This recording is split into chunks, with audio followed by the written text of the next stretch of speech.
Airbus Group Chief Executive Tom Enders speaks during a news conference on the Aerospace Group's annual results in London, Britain, February 24, 2016.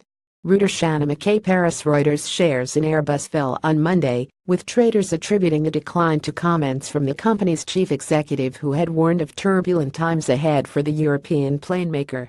Airbus shares, which had hit a record high of €82.25 last week, were down 1.7% at €79.91 by 0702 GMT. The stock was also the worst performer on France's benchmark CAC 40 index, with a CAC up 0.1%. Airbus CEO Tom Enders had called for the support of the company's 130,000 staff and warned of turbulent and confusing times amid French and UK fraud and corruption investigations that could lead to large corporate penalties. Airbus shares remain up by 27% so far in 2017, although shares in its rival Boeing are up by around 66%. Reporting by Sudip Kargupta, editing by Lawrence Frost and Victoria Bryan. Standards Thomson Reuters Trust Principles.